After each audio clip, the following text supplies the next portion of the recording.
The first step in addressing retirement spending is starting early and make it a habit. Be consistent with it. Not prioritizing retirement savings, not paying yourself first.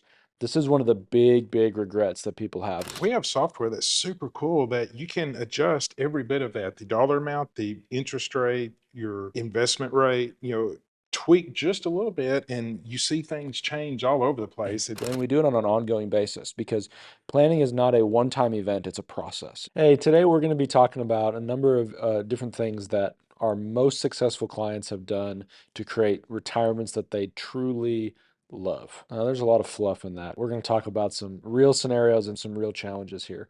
One of the most important lessons that I've learned as a certified financial planner is that regret-free retirement isn't just about money. Over the years, helping folks plan for retirement, and really on your side, Todd, watching folks who have gone through retirement, and you get to see the hard part of it, which is these regrets, Yeah, and hear a lot of regrets, these. bad decisions now coming to fruition. Yeah, it's kind of ugly sometimes. We want to try to save you some of that heartache, so Yep. stick around here.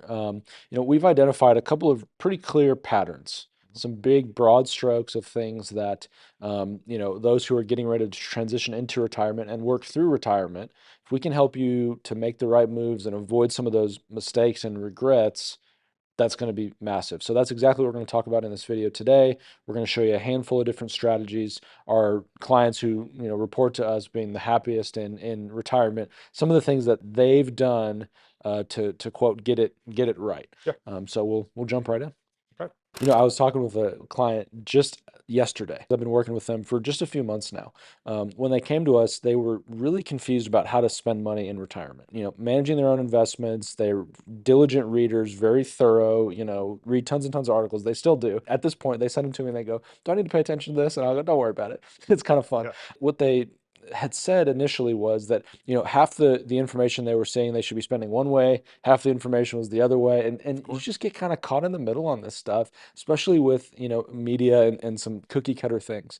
And so what we've realized, and we've designed the process to address this, is that there's really no accurate resource, cookie cutter resource that's going to tell you exactly what to do, and you have to personalize it to your situation. So that's why we created the process that we have. Figure out how much you need to actually retire, and how to make sure that not only do you not run out of money, if possible, but we make that spending meaningful. And so we've designed this entirely free questionnaire that's going to help you determine really for your situation what you need to do and what the ideas that are going to help you get there based on your real numbers. So, Yeah. if that's interesting to you, click the description and fill that out. Once it's complete, you'll get a personalized short video from us that walks through your situation, gives you some ideas based on those numbers, and begin to address whether or not you're on track or if you're Yeah. feeling comfortable. Yeah. So we've been frankly swamped with those. It seems like a really big response, and so give us a little bit of time to get that out to you. Yeah. But It'd be cool. we're having a good time. So let's talk about the first situation. Mhm. Okay. And I'll admit, I get busy building my practice, and this kind of hits home with me is I'll do it later. Yeah. Okay. I've got a lot of things going on right now, and I can spend money on, the kids going through college, or the business needs this, or the car's dying. We need a new, there's always something else. Mhm. I'll get to retirement spending at some point, and that's, ugh, This is a really tough one, yeah. and if you're a pay yourself first kind of person, hang in there with us because we've got some other stuff coming. But I mean, this is one thing that is somewhat colloquially understood. I can't say that word well. I can't say rural jurors well either, but that's another issue. A lot of folks have been inundated with the idea of pay yourself first, kind of reverse budgeting or zero based budgeting, and then the rest of the stuff let that figure itself out. That's great. Mhm. Then there's the question of, okay, what accounts do you use? What's the order of operations there? What investments do you use? That's a whole other thing. We don't have time for that in this video, Yep. but if you want to personalize that, again, we can talk through that. But I think through this, one of these conversations that I'll never forget. Not every conversation is like this, but there are certain conversations that in the moment when I'm talking with someone, and this person, we weren't able to figure out a way to work together very transparently. Okay. Okay, That for happens. a number of reasons. We can't work with everyone, and not everyone is a good fit, and that's okay. Mhm. We really care about who we work with. And so we won't take on a client if we don't think that we can absolutely improve their situation. But I was talking to a prospective client. It was a husband and a wife. The lady was the person who kind of drives the bus in these situations. There's usually one person that kind of drives and the other one that's a little bit more not involved. And Along for the ride. yeah, along for the ride. That's a fair way to say it. So mid 50s, wanting to retire early, wanting to get caught up and, ready to get started, basically. And so I said, okay, tell me about your savings so far. We have this much, but it hasn't been a priority. And I said, okay, that she said it. I wanted to kind of pull on that thread a little bit. So tell me a little bit more about that. She's like, well, we wanted to pay off the house. I'm like, okay. And so, you've paid off the house. Okay. And okay, what else? Well, we did travel or we did some trips or, had to pay for the kids to go to college. And it was really interesting, like this little language pattern that I kept seeing. And I'm being a little bit critical here, I'm sorry, but I think it's worth understanding. There was always some excuse of why putting off savings for another day. Yep. And the problem with that is there's always going to be something else that happens. Sure. And this became a pretty ingrained behavior, in my opinion.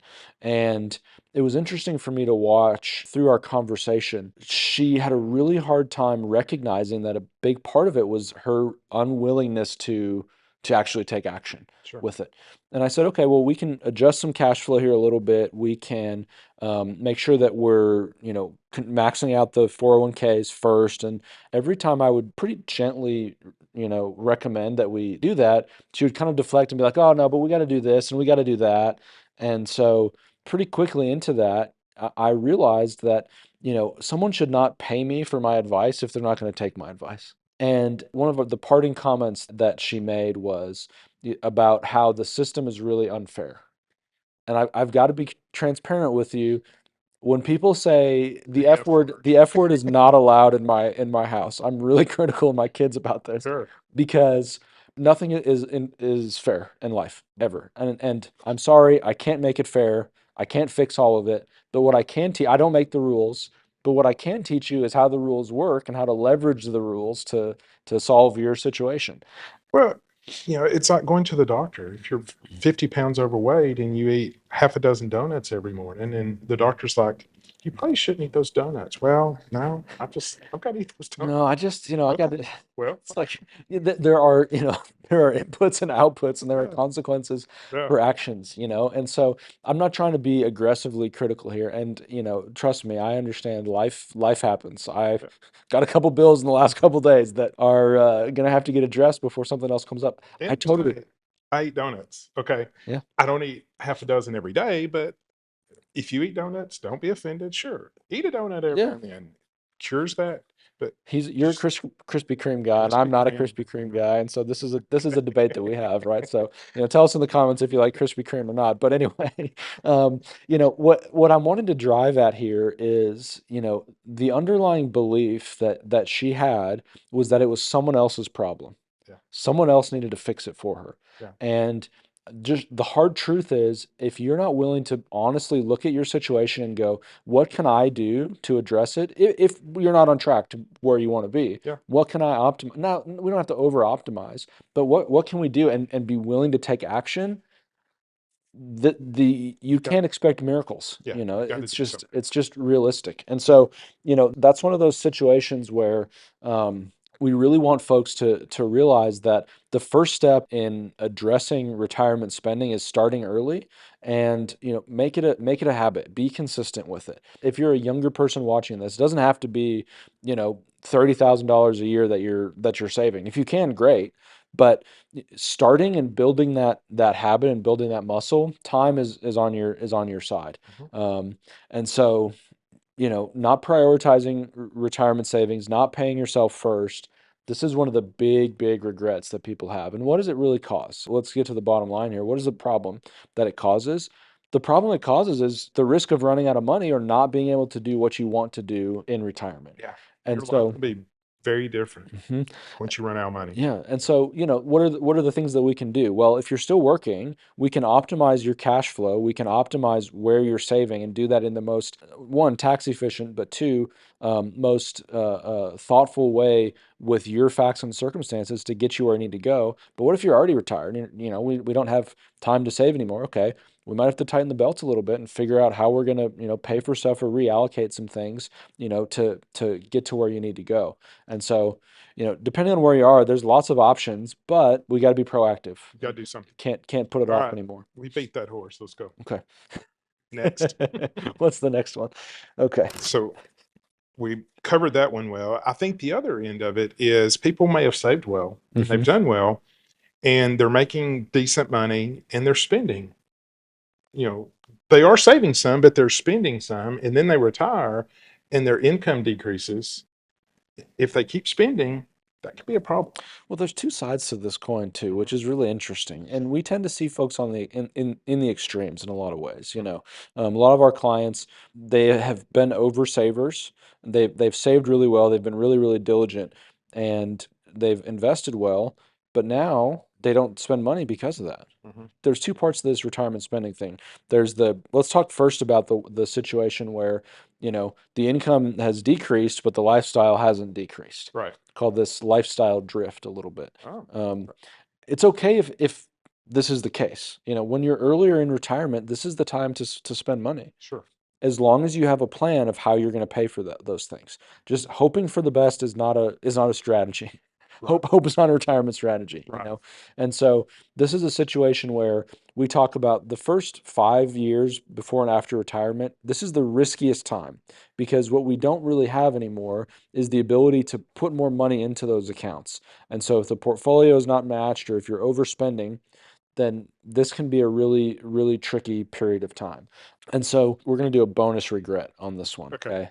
So stick around for the bonus regret. So, on the point that you bring up, Todd, a lot of folks, they regret not being a little bit more thoughtful about their spending early on Sure. in retirement. You Yeah. might have a couple $1 million saved and go, you know what, everything's fine. And before you know it, you're spending 250, $300,000 a year. And Poof. oh boy, that can catch up pretty quick, Yeah. especially if things like tax laws change or if you retire early and we don't have a plan to pay for healthcare and you have a big expense there. I mean, there are a lot of mines in the minefield of retirement that people tend to sometimes miss. And so, figuring out, can your portfolio sustain, can your investments, can whatever asset you have that's creating income, can it sustain your spending in the early years? Well, and we have software that's super cool that you can adjust every bit of that, the dollar amount, the interest rate, your investment rate, tweak just a little bit and you see things change all over the place. It's super And cool. we can model those scenarios really well. Yeah, it's in real time.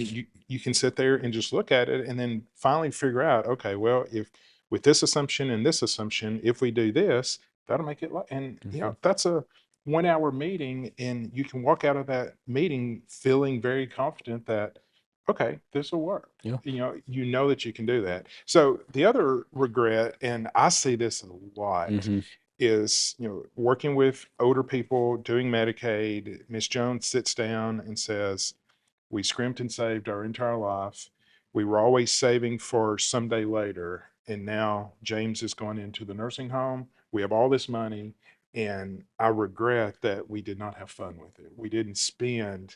We were afraid to spend, and Hmm. we regret not spending money. So there's this end, and then there's the other end, like you said. And I think that one, they're both they're both potentially challenging. Mhm. I think that is the one that I am most, if I can be this transparent, I'm most afraid of for my clients. Yeah. I was visiting with some folks just yesterday afternoon, and in their situation, they they don't really have anyone that is terribly meaningful for them to leave the money to, and so this may or may not be you, right? Um, but they're very frugal. They're diligent savers. They're frugal. They're really thoughtful. Had been managing their own investments for a long time and done fine. Um, we anyway, uh, sorry, I almost wanted to So to to give a caveat there. Um, and we were looking at their scenario in the software, and part of our process is, we build the scenario, and then, depending on where you are in retirement, we get together a couple times a year and we work through, okay, are you going to do a trip? Are we going to do this? Are we going to do that? How are we going to pay for it? And we adjust the scenario and we model it. So, a retirement plan with us is not just a big document that we go, okay, good luck. It's an active thing. And I Change. think that's really dynamic. And we're Mhm. able to model these scenarios really fast and stress test your retirement really, really quickly. And we do it on an ongoing basis because planning is not a one-time event, it's a process, in my opinion. Sure. Um, and so, we were actually literally last night doing this with this couple, and they said, well, hey, what if we did this? And I said, great. And she's like, I'm concerned about running out. And I'm going, They have Susie, I'm not worried about it, yeah, they have plenty of That's money. not her real name, by the way. Yeah. But so I pulled up, I said, okay, let's say we're going to kill you off at age 90, sorry, you know. And it's like, okay. And we chuckle about it a little bit, right? Because our planning goes out to age 100 for Yeah. both spouses because we don't want to have any problems. Well, and even if you don't die at 90, you're not that active after 90. Yes. You're not going to spend that much money after 90. So, Well, you spend it on different things, well, like you long-term can. care, That's if true. we're not careful. And we'll get to that in number three. But We're yes, gonna get to that. yes. But I said, okay, let's say that happens. Steve, again, not his real name. Steve, your husband, he's only at age, 89. He's only gonna have $7.5 million to spend at that point. And I said, and I wanted to give a little bit of uh, you know, I wanted them to feel that a little bit. Sure. And I said, what I see there, for your situation, based on these assumptions, I'm not worried about you running out of money. And again, there's no one for them to leave it to. There's no one So what in do this you do with case. this $7 million? Yeah. And I said, what that is to me is a little bit of a failure on our part because that is $7 million worth of experiences, and experiences and memories are really important to them. They like to do that stuff, and they have not traveled as much as they want to. And I said, that's $7 million of experiences that we missed out on. You only live once. And I said, what my job is to help you get to as close to where it needs to be, which is really for them pretty much zero. Now everyone's number is different, right? But even okay, you go in, we've got kids or nieces and nephews that we want to leave it to. Great. Let's do that in the most tax efficient way. Do you want to leave them 4 million bucks in cash and hope that they do a good job with it? And oh, by the way, they've got to pay $1 million in taxes when they get it. Even if they're 40, that's a minefield. That's dangerous. Mhm. Or do you want to be proactive in gifting now and help them to, to shepherd that money well? It's a different idea. I'm So just sitting here thinking what $7 million of experiences would be. Sorry, I was drifting. I wasn't even paying just the attention net, to that. even for them, just the net present value of that, right? I mean, let's say Jeez. that's, 20 years from now, let's say that's $2 million. Okay. Yeah. $2 million of experiences over the next 10 years.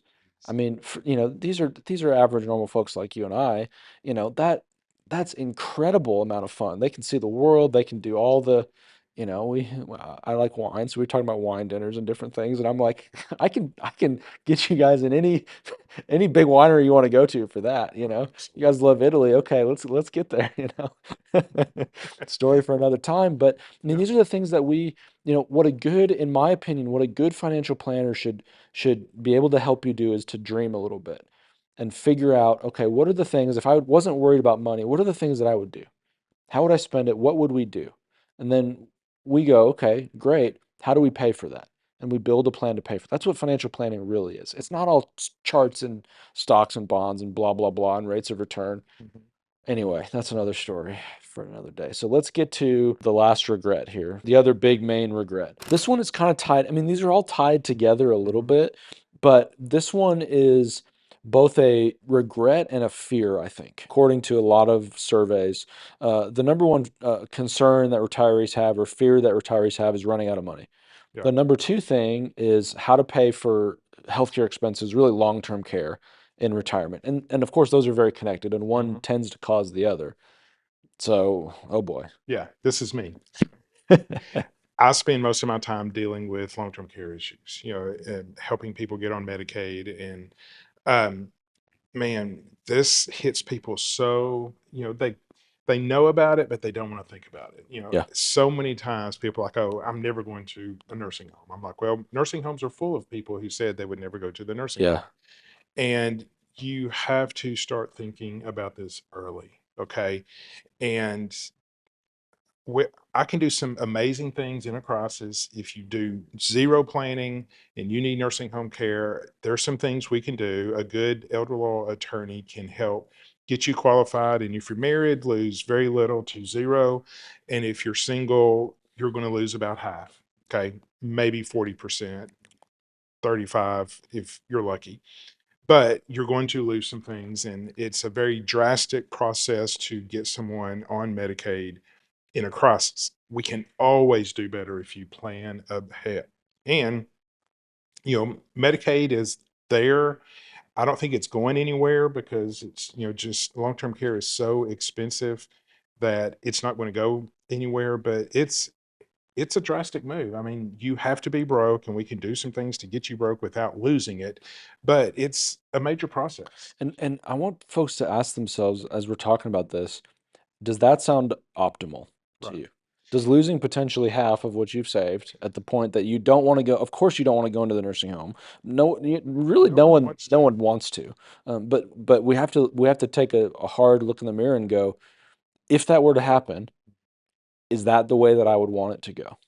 Well, and this is not the case where we are in Arkansas, but being on Medicaid is going to somewhat limit which facilities you can go to, Yeah, depending you on know, your state. depending on your state. And so, like in Oklahoma, not every nursing home takes Medicaid. Now, some really nice ones do, but um, there are, if the one that you want to go to doesn't take Medicaid, you're going to private pay for it. And I think a huge misconception is you are probably sitting there thinking, well, duh, Medicare pays for healthcare stuff. And I'm like, well, it does.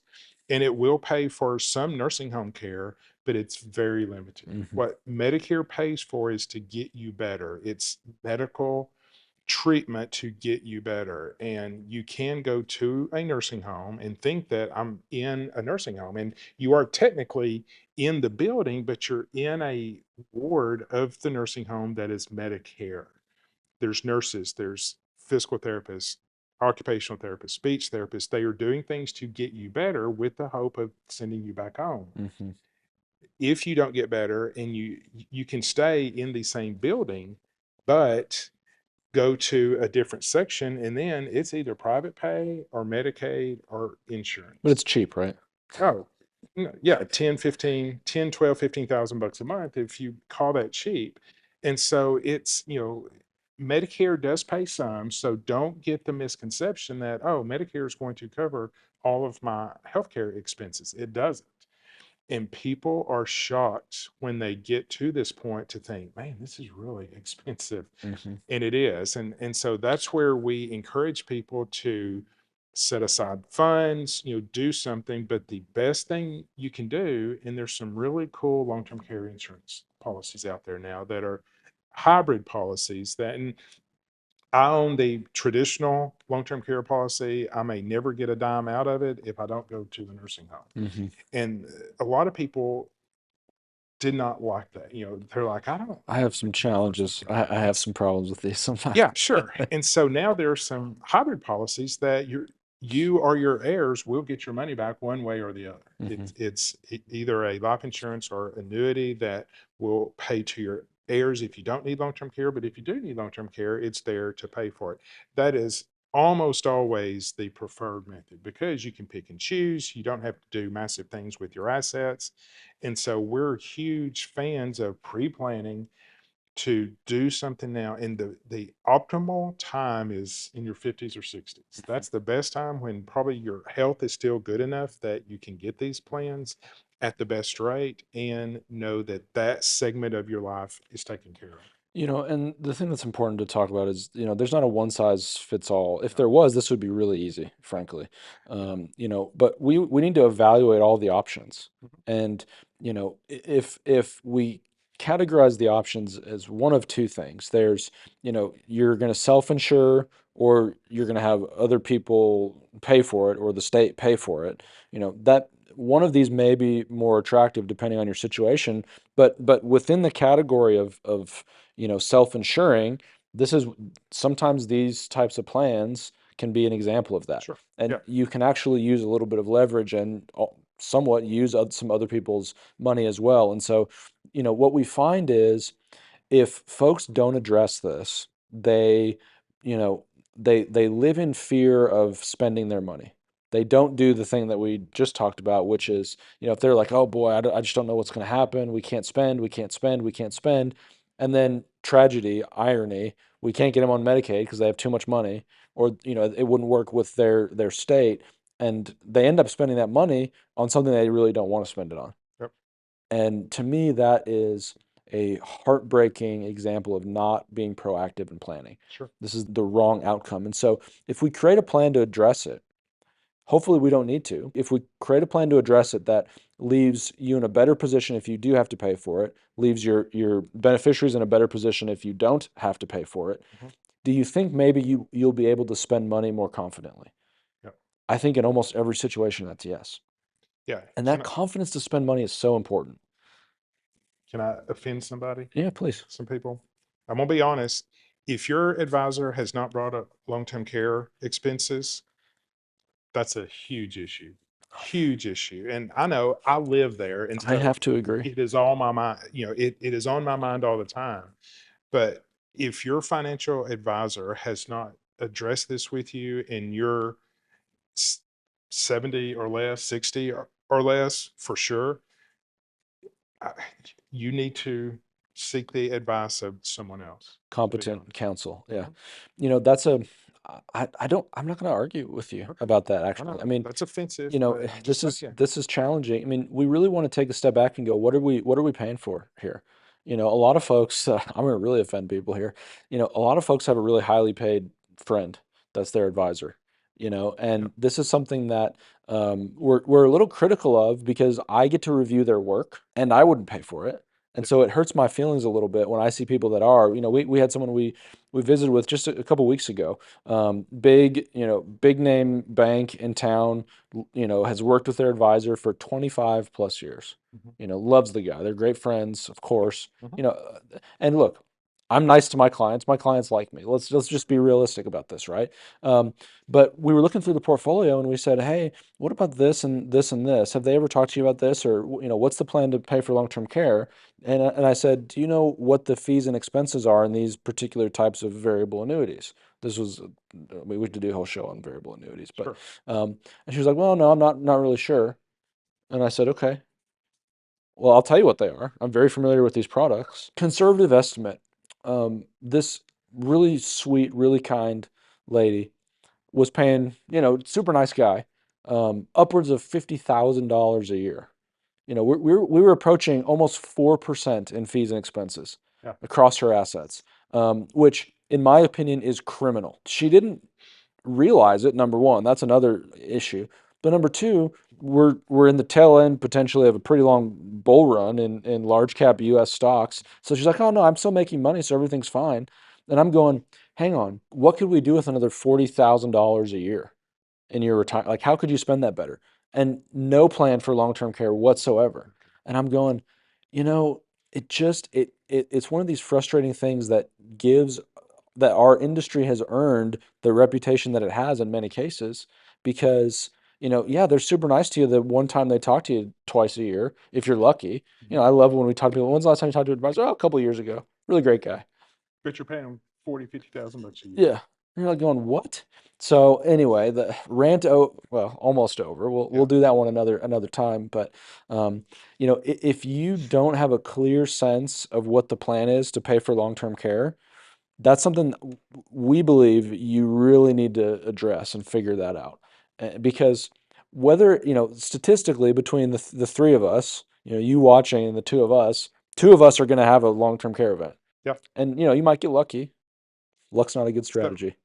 yeah, and then just to put a cap on this real quick is when your family comes to see me and I call your financial advisor and say, okay, I need you to liquidate this and liquidate this. They're like, oh my goodness, you're going to pay 40, $50,000 in taxes. Yeah, I understand that, but we need to do this. Well, this is ridiculous. That's malpractice. I'm like, okay, here we go.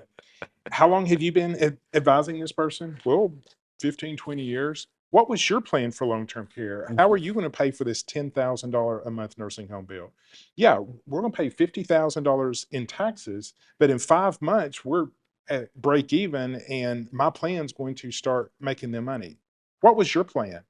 Well, we can liquidate this or I can generate, I think, $3,000 in income.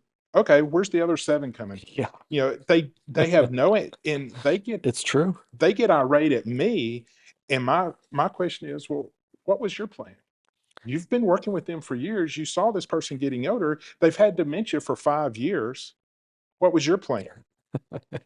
And they suddenly shut up. It's And true. it's like Well, then they do what I ask them to do, which is, like I said, I can do some cool things, but you have to rearrange things. And typically you pull it from them and put it somewhere else, and they don't like that. there's so many things to talk about here, but let's double down on those a little bit. If you work with an advisor, especially if they're a big name shop, I mean, a great question to ask, and I won't do the retirement one right now, but a great question to ask, kind of a litmus test for your advisor. Hey, what's the plan to pay for long-term care if that comes up? Don't send it in an email. Do it In person. point blank when they're not expecting it. Sorry, just being candid with you. Mhm. Um, and if they go, "Oh, you've got plenty of money, you can pay for it. Don't worry about it." Does that feel like a thoughtful, competent answer, or does that feel dismissive?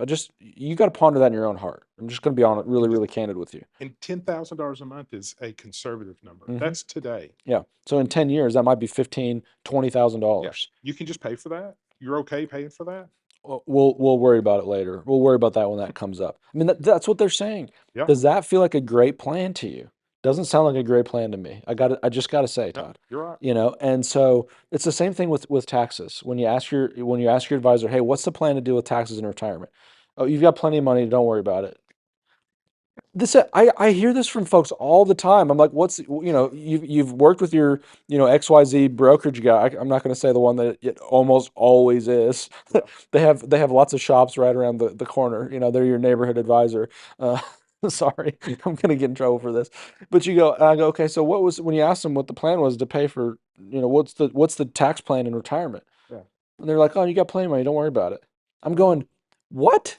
They didn't teach them that in that 10-hour course that they, "Oh, okay, you're an advisor. Yeah, Go ahead American with it. American Funds doesn't have a have a program for But that. sell this, this, this, and this. Okay. Okay. But they Sell sure the learn about the bonus plan.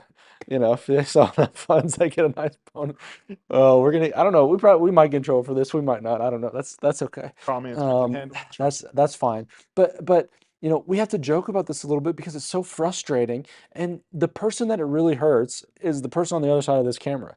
Yeah. And You're right. we care that you can do better than this. Again, we can't help everyone, but if we don't talk about these things, it seems like no one else is talking about them. You're right. And so, you know, we can't solve all of these problems, but if we can give you an idea or help you to realize that there are better alternatives than the hope and pray strategy that most advisors take to taxes and long-term care, Mhm. and that can position you to be in a better place in retirement, then that helps us to sleep well at night, transparently. Look, we've covered a couple things in this video that we have seen a lot of regrets, to and through retirement on both sides of the spectrum here. And our goal is really to help you to have more clarity and to have a better retirement. There's one final idea that we want to leave you with at the end of this video. I don't want you to walk away from this and go, "Oh, okay, I've heard that everything will be fine." Hearing an idea and applying it is another thing. Implementation is a whole step in the planning process that a lot of folks tend to miss. And so, if you really want to optimize your retirement plan, it's our opinion that you need advice that's tailored specifically to your needs and your situation. That's exactly why we created the entirely free questionnaire, the quiz, to help you determine, whether you're on track. And what happens is, if you still haven't got to check it out, hit the link in the description. It's completely free. Once you complete it, we'll send over a quick video breaking down your situation through the numbers that you've shared with us, and give you some ideas about what are the important things to consider. Whether you have done a great job of saving and investing, whether, figuring out how to spend is going to be a challenge, whether, paying for long-term care is going to be a challenge. We can help you to figure out where do you need to focus, and what is the highest leverage activity to get there. So go ahead, click the link in the description, and we look forward to seeing you next time. Thank y'all.